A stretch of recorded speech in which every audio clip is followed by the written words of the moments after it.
नमस्कार दर्शकों, आज हम बात करेंगे नेपाल की राजधानी काठमांडू स्थित दरबार स्क्वायर की जो नेपाल की शान है। तो ये दरबार स्क्वायर कभी राजा के शाही महल, प्रशासनिक केंद्र और धार्मिक आयोजनों के प्रमुख स्थल हुआ करते थे और इसका निर्माण मुख्य रूप से मल्ल राजाओं ने 12वीं से 18वीं शताब्दी के बीच कराया था और शाह वंश ने भी इसका विस्तार कराया। ये तीन दरबार स्क्वायर्स हैं और तीनों ही मल्ल राजाओं के हैं जो आपस में प्रतिस्पर्धी हुआ करते थे और ये दरबार स्क्वायर्स इन राजाओं की राजधानियाँ हुआ करती थी। तीनों में ही भव्य राजमहल, प्राचीन मंदिर और सुंदर आंगन, लकड़ी की अद्भुत नक्काशी बहुत ही सुंदर है और इसके लिए ये यूनेस्को वर्ल्ड हेरिटेज के तौर पे इनको रखा गया है। इनमें से पाटन दरबार स्क्वायर ललितपुर शहर में है और धातु के शिल्पकारों और लकड़ी की नक्काशी करने वालों के लिए प्रसिद्ध है। भक्तपुर काठमांडू से 15-20 किलोमीटर पूर्व में सबसे बड़ा संरक्षित दरबार स्क्वायर है और यहाँ 55 खिड़कियों वाला महल और स्वर्ण द्वार 5 मंजिला न्यायपोल मंदिर प्रसिद्ध है। पर आज हम लोग आ गए हैं राजधानी के मध्य में स्थित बसंतपुर में स्थित हनुमान ढोका दरबार स्क्वायर पे और ये तो हम इस समय हनुमान ढोका के प्रमुख द्वार पर खड़े हैं और ढोका का अर्थ होता है द्वार। इस पर भगवान हनुमान की लगभग 350 वर्ष पुरानी प्रतिमा स्थापित है जिसे राजा प्रताप मल ने 1672 में स्थापित कराया था। मान्यता है कि यह प्रतिमा पूरे राजमहल की रक्षा करती है, इसी कारण इस पूरे परिसर का नाम हनुमान ढोका पड़ा।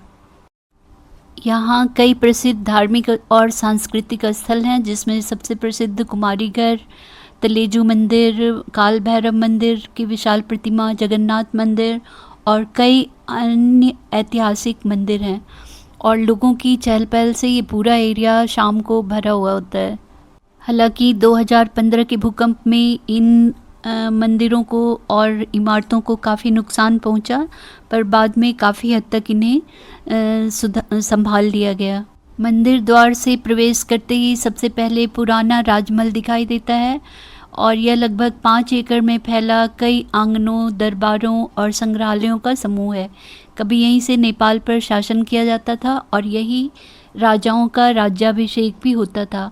आज यह नेपाल के शाही इतिहास का महत्वपूर्ण प्रतीक बन गया है। इसके अलावा ये देख रहे हैं सामने तलेजू भवानी मंदिर है जो मल्ल राजाओं की कुलदेवी रही हैं। तो यह मंदिर सामान्य दिनों में बंद रहता है और वर्ष में केवल विशेष अवसरों पर जैसे दशईं के समय श्रद्धालुओं के लिए खोला जाता है।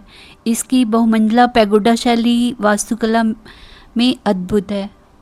इसके अलावा यहाँ के प्रसिद्ध स्थानों में कुमारीघर है जहाँ नेपाल की जीवित देवी कुमारी रहती हैं और विशेष अवसरों पर इस भवन से श्रद्धालुओं को दर्शन देती हैं। यह परंपरा नेपाल की सबसे अनोखी धार्मिक परंपराओं में से एक है। ये सामने देख रहे हैं काल भैरव की विशाल प्रतिमा है और जिसे शिव का ही उग्र रूप माना जाता है। प्राचीन समय में इस प्रतिमा के सामने झूठ बोलना बड़ा अपराध माना जाता था। यहाँ तक कि न्यायिक मामलों में भी लोग इस प्रतिमा के सामने सत्य बोलने की शपथ लेते थे। कहते हैं 3.5 मीटर ये प्रतिमा लिच्छवी काल में बनी थी जिसे 1674 में पुनः ढूंढा गया राजा प्रताप मल के समय और उस समय जो भी इनके सामने झूठ बोलता था कहते हैं भयानक रूप से बीमार हो जाता था, खून की उल्टियाँ करता और मर जाता था। दरबार स्क्वायर के पूर्वी छोर पर जगन्नाथ मंदिर है जिसे कृष्ण मंदिर भी कहते हैं और यह 1500 साल पुराना 3 मंजिलों में बना हुआ मंदिर है और राजा प्रताप मल ने इसे 1648 में बनवाया था जो ट्रेडिशनल नेवारी स्टाइल में और पत्थरों और लकड़ियों के संगम से बना हुआ है और इसमें कृष्ण और उनकी 2 पत्नियों की मूर्तियां रखी हुई हैं। रंगीन लकड़ी की जाली में दाहिनी ओर सीतो भैरव हैं। मेटल का मास्क पहने सीतो भैरव बड़े डरावने दिखते हैं जो दुष्टों का नाश करते हैं और ये भी शिव के रूप माने जाते हैं। साल में एक बार इंद्र यात्रा के समय त्यौहार का मुख्य हिस्सा यही होते हैं और इनकी जाली हट जाती है और एक पाइप से बियर निकलता है जो नवयुवकों के लिए मुख्य आकर्षण होता है। सामने दिख रहा पत्थर का स्तंभ प्रतापमल स्तंभ है जो राजा प्रतापमल की स्मृति में बनाया गया था।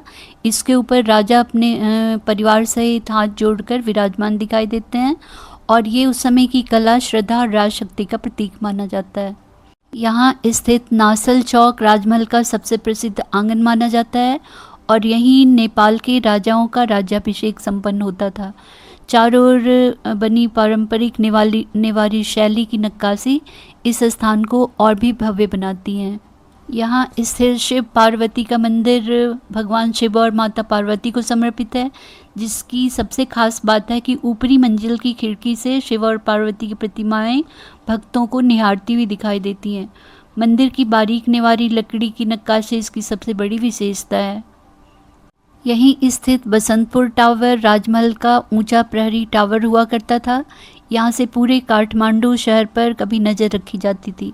2015 के भूकंप में इसे भी काफ़ी क्षति पहुंची, लेकिन बाद में इसका संरक्षण और पुनर्निर्माण का कार्य किया गया। उत्तर की ओर दरबार स्क्वायर पतला होकर फिर एक बड़े आंगन में खुलता है, जहां मंदिर और दरबार की दीवारें हैं, जहां 2 बड़े ड्रम के बीच में भारी घंटी रखी है, जो लोगों को इकट्ठा करने या खतरे की सूचना देने के लिए कभी उपयोग में होती थी।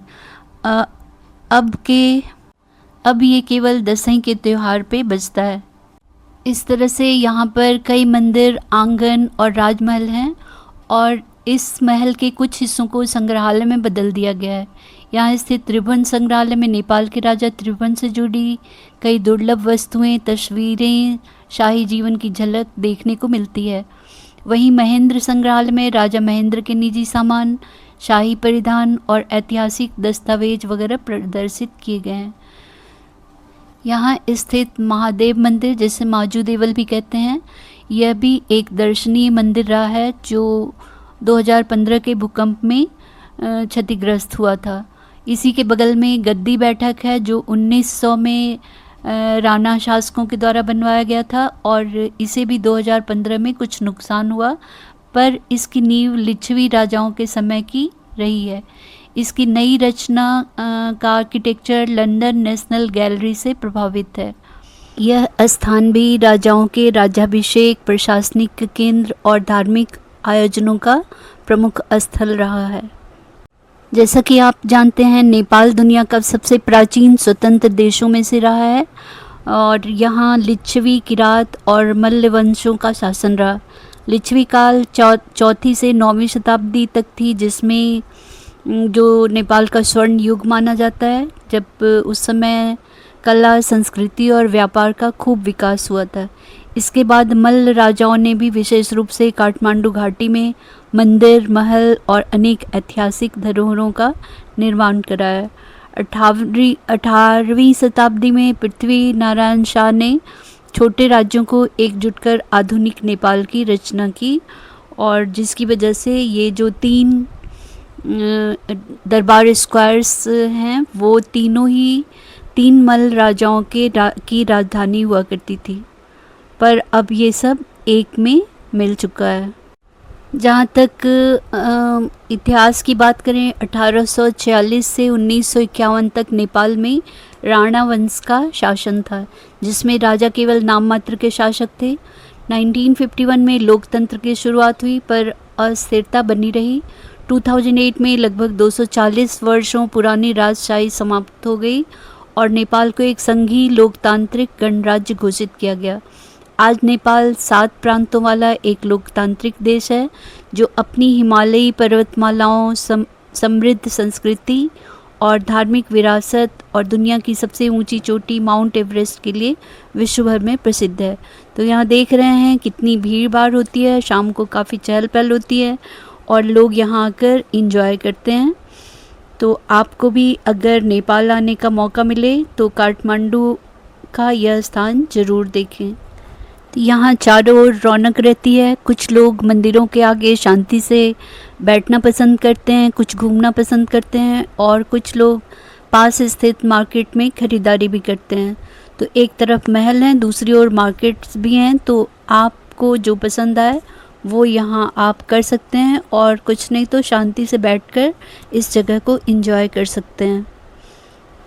वीडियो अच्छा लगे तो लाइक करें और चैनल को सब्सक्राइब करें। Thank you.